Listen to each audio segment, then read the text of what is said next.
வணக்க மக்களே, சற்றுமுன் கிடைக்கப்பட்ட மிக முக்கியமான தகவல் ஒன்று வெளியாகி இருக்கிறதாம்.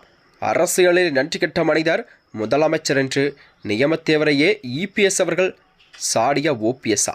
வாங்க வீடியோவை முழுமையாக்கலாம். அதாவது தமிழகத்தில் வரக்கூடிய இந்த 2026 சட்டமன்ற தேர்தல் தான் நெருங்கக்கூடிய சூழல் தான் தமிழக அரசியலிலே ஒரு புதிய பரபரப்பெல்லாம் கிளப்பியிருக்கிறதா.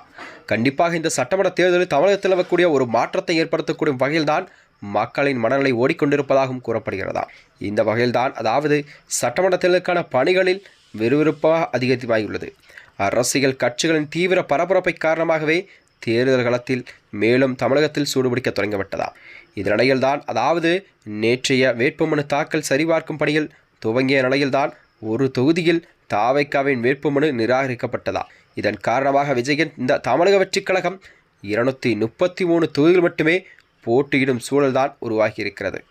அதாவது இதனிடையில்தான் அரசியல் கட்சியின் தலைவர்கள் தீவிரமான பரப்புரையில் ஈடுபட்டு வரும் நிலையில் தேனியில் எடப்பாடி பழனிசாமியை கடுமையாக விமர்சனம் செய்துள்ளார் ஓபிஎஸ் அவர்கள்.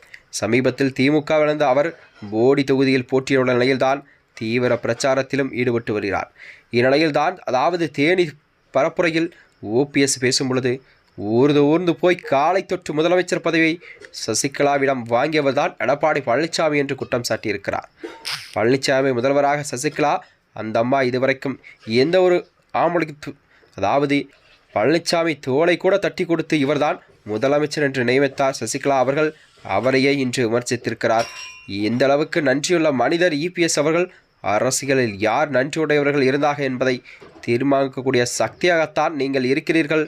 கண்டிப்பாக அரசியல் நன்றி கெட்ட மனிதர் ஒருவரை இருக்கிறார் என்றால் அது எடப்பாடி பழனிசாமி என்று மக்களிடம் குற்றம் சாட்டியிருக்கிறார் ஓபிஎஸ் அவர்கள். இதனைத் தொடர்ந்துதான் அதாவது பொதுச்செயலாளராக வந்ததிலிருந்து 11 தேர்தலை சந்தித்துவிட்ட எடப்பாடி பழனிசாமி படுதோல்வி மட்டுமே அதிமுகவை தந்திருக்கிறார்.